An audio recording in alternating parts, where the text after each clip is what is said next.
All right, we're going to draw this shape 3D, use a couple of the commands and applications, and then use the slice command to cut off the part we don't want. There's multiple ways to do all 3D commands. Feel free to try and retry any of the drawings we do. So first thing we want to make sure is to have our workspace setting in 3D modeling down at the bottom where the gear is. Second thing we're going to do is I'm going to switch this to shades of gray. We're going to switch back and forth between 2D wireframe and shades of gray, but it defaults to shades of gray. And I'm going to change my top view to my front view. So here we go. We're about to start. I'm going to grab a line, draw a line. I'm going to click a start point. I'm going to drag to the right, and I'm going to type in 2.25. And then it's going to go straight up and down 1.63. Looking at the sheet, we see it comes back across 0.75 before it drops down, straight down 0.5.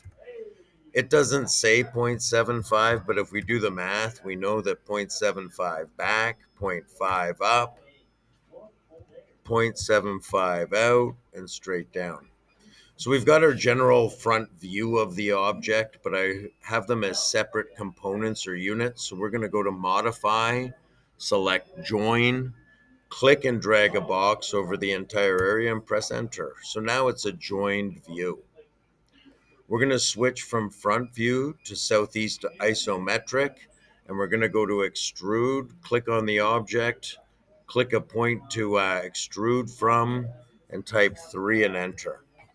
Gives us the general rough crude outline shape. We're going to switch that using our shift command and holding the scrolly wheel of the mouse down. We can pivot our drawing forward to the other view. We're going to select draw line. And the first line I'm going to draw is from the front corner straight up, 0.5. We're then going to draw a line from the back corner forward here, 0.75. These are just forming all key points. A line from the far side straight up, 1.25. And then the last line we require is from the top corner, and we're going to proceed back along this coordinate here, 0.75, and enter. So to see it better, I'm going to click on our shape, right click, isolate, and hide the objects. It leaves our outline of where we need to draw the line between. So we're going to draw a line from the top of this line to the top of the 1.25, to the back side of the 0.75, to the front side of the 0.75, and back again. This makes the face that we want to cut with. So I'm going to right click and unisolate the object.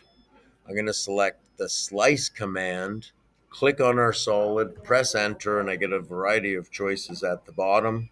I'm going to select 3 point, and I'm going to click this point here, and over to this top corner point, press enter. And when I go erase, I can click on the one I want gone, and there we go. I'm going to click on our object, right click, and go isolate hide. Then I'm just going to erase these objects lines that I don't need. Right click, isolate, end object isolation, and there we go. We got our 3D block. Quick, smart, in a hurry. So if you want to draw it another way, you can, and you can use slice in a variety of manners as well. One of the things I wanted to pay attention to was changing between 2D wireframe and shades of gray, depending on what suits your interest best. Save it, draw it again.